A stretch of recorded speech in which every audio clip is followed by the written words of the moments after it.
बेटियों को लेकर घर के बड़े बुजुर्गों की सोच कुछ भी क्यों ना हो, लेकिन आज का समाज ना सिर्फ खुद बदला है बल्कि घर का माहौल भी बदल रहा है। कैसे, देखिए। अरे अरे बहू, तू ठीक तो है ना? तुझे कितनी बार कहा है ज्यादा काम मत करा कर। अपनी हालत देख, तुझे देखकर कोई नहीं बोल सकता कि तू पेट से है। माँ जी कुछ नहीं, बस हल्का सा चक्कर था, पता नहीं कैसे आ गया।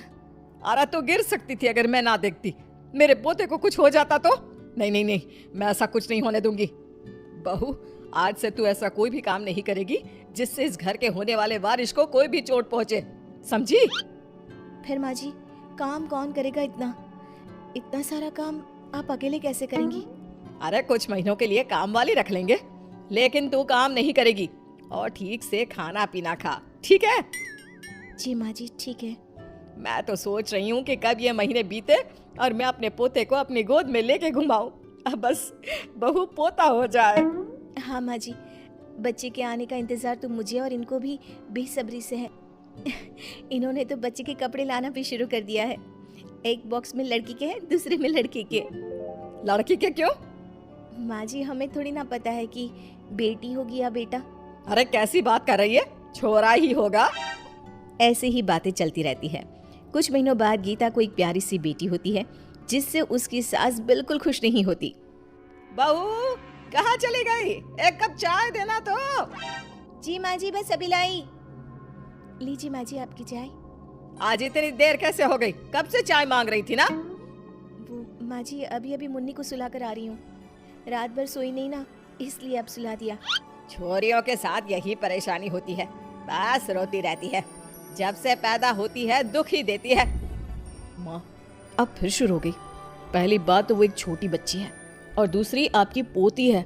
आप ऐसा कैसे बोल सकती हैं उस छोटी सी बच्ची के लिए? आप दोनों ना फिर से छोड़िए ना, बैठिए, मैं नाश्ता लगाती हूँ। नहीं नहीं, रहने दो, आज मुझे थोड़ी देर हो रही है, मैं चलता हूँ। नाक पर बस गुस्सा चढ़ा रहता है, बिल्कुल अपने बाप पे गया है गुस्सैल। अरे इतना ही बात ना सुनने का शौक है तो लड़का क्यों ना पैदा किया? माँ जी, खाना नहीं तो ठंडा हो जाएगा। हाँ हाँ पता है मुझे, और ये मत भूल कि तेरी सास मैं हूँ, ना कि तू मेरी। थोड़ी देर बाद गीता अपनी बेटी के साथ खेल रही होती है। मेरी प्यारी गुड़िया, लगता है बहू आजकल तुझे काम नहीं है, दिन भर बस अपनी बेटी के साथ खेलती रहती है। नहीं माँ जी, मैंने सारा काम कर लिया है तो सोचा थोड़ी देर मुन्नी के साथ खेल लूं। माँ जी देखी ना, मुन्नी आपको देखकर दादी दादी बोल रही है। लगता है वो आपके पास आना चाहती है। कोई जरूरत नहीं है, तू मुझे पोता तो दे नहीं पाई, ऊपर से काम करने की जगह यहाँ इस छोरी के साथ टाइम पास कर रही है। माँ जी, आप ये क्या बोल रही हैं? ये आपकी भी तो पोती है। अरे क्या हुआ, लड़का नहीं हुआ और लड़की हो गई? यही तो परेशानी है कि ये लड़का नहीं लड़की है, और लड़की परिवार के लिए कुछ करती नहीं, ऊपर से माँ बाप का बोझ बढ़ा देती है। लेकिन लड़के घर परिवार को चलाते हैं, उनसे वंश आगे बढ़ता है। माँ जी, मुझे तो यकीन नहीं होता, एक औरत होकर आप ऐसी बात कैसे कर सकती हैं? क्यों नहीं कर सकती? मैं नहीं चाहूंगी कि मेरा परिवार आगे बढ़े। वैसे भी लड़कियां करती क्या है, ये छोरी होने से तो अच्छा होता कि तू बेऔलाद ही रह लेती। इतने में गीता का पति आता है। क्या हुआ माँ, ये गीता रो क्यों रही है? और आप ऐसी कौन सी बात पे इतना गुस्सा हो रही हो? माँ जी, अगर आपको मेरी बेटी से इतनी ही परेशानी है तो मैं अपनी बेटी को लेकर यहाँ से चली जाऊंगी, लेकिन प्लीज आप मुझे ऐसी कोई भी बददुआ मत दीजिए। अरे कोई मुझे तो बताओ कि आखिर बात क्या है? ये तो तू पूछ ही मत, सारे फसाद की जड़ इसकी बेटी है। जब से इस घर में आई है पूरे घर में अशांति सी फैल गई है। माँ जी, ये छोटी सी बच्ची बोल भी नहीं सकती, ये क्या करेगी? और माँ जी, इस घर में मेरी बेटी से दिक्कत आपको है, न कि इस मासूम सी बच्ची को। अब समझ में आया। माँ अब फिर से? अरे माँ, क्या दिक्कत है आपको इस बच्ची से? मेरी दिक्कत यह है कि ये एक लड़की है, ना कि लड़का। लड़का होता तो घर में रौनक बनी रहती, बाद में आगे चलकर तेरी तरह वो एक कामयाब इंसान बनता। लेकिन ये लड़की है जो केवल तुम दोनों के ऊपर एक बोझ के सिवा कुछ नहीं।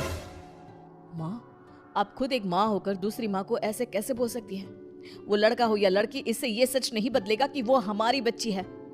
और कोई माँ अपने बच्चों में कैसे भेदभाव रख सकती है, जबकि वो जन्म के वक्त उतना ही दर्द झेलती है दोनों के वक्त। अच्छा, अरे बेटा, भविष्य में ये केवल तेरे लिए बोझ बनेगी और कुछ नहीं। सास अब आए दिन पोती को लेकर घर पर क्लेश डालती रहती थी। एक रोज, माँ जी, आपके भाई आए हैं। अरे वाह, भैया आया है। देख बहू, वो उम्र में काफी बड़े हैं मुझसे, तो आओ भगत में कोई दिक्कत ना हो। अरे मामा आए हैं, क्या बात है। मामा जी, आपके कदम कितने लकी हैं। देखिए, मेरा प्रमोशन हो गया। अरे मैं तो तेरी नन्ही गुड़िया से मिलने आया हूँ। तभी डाकिया आता है। अरे डाकिया क्या लेकर आया है? बहू, ये तो तेरे नाम का पर्चा है। बहू सास के हाथ से पर्चा लेती है। माँ जी, मैंने जो पिछले 4 साल से सरकारी नौकरी के लिए अप्लाई किया था ना, उसमें मेरा सिलेक्शन हो गया है। तभी छोटी सी गुड़िया माँ के पास आती है। हाँ मामा, बिल्कुल सही कहा। मेरी बेटी के शुभ कदम है, जो आज तक स्ट्रगल में चल रही जिंदगी में अब सब कुछ ठीक लग रहा है। अरे बड़े आए इसके कदम। अरे जितना आ रहा है शादी करके सब ले जाएगी। कैसी बात कर रही है? मेरे बेटे बहू का भी यही हाल था। ऐसे ही एक कमरे के मकान में हम रहते थे, लेकिन अब देख। हाँ भाई, अब तो ठाठ है तेरे, पर ये कैसे भैया? मेरी पोती रायना के आने के बाद ही हमारी किस्मत जगी। अरे लड़का लड़की कुछ नहीं होता। हाँ माँ, देख, कहाँ हजारों में कमाई थी, अब लाखों में। कितना रुतबा बढ़ेगा हम लोगों का, और ये सब मेरी बेटी के कारण। वो बेटी को गले लगा लेता है।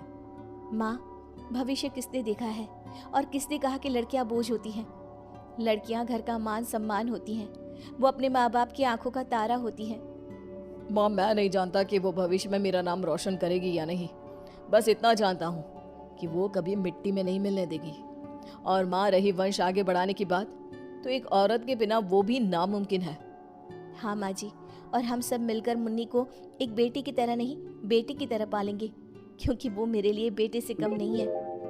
माँ, आज के समय में बेटी हर चीज में लड़कों से आगे है, पढ़ाई में, नौकरी में।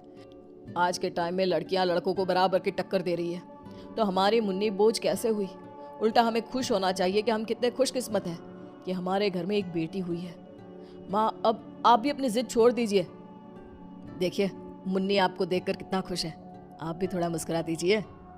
सास को अब बात समझ में आ जाती है। अब क्या, बेटा बहू काम पर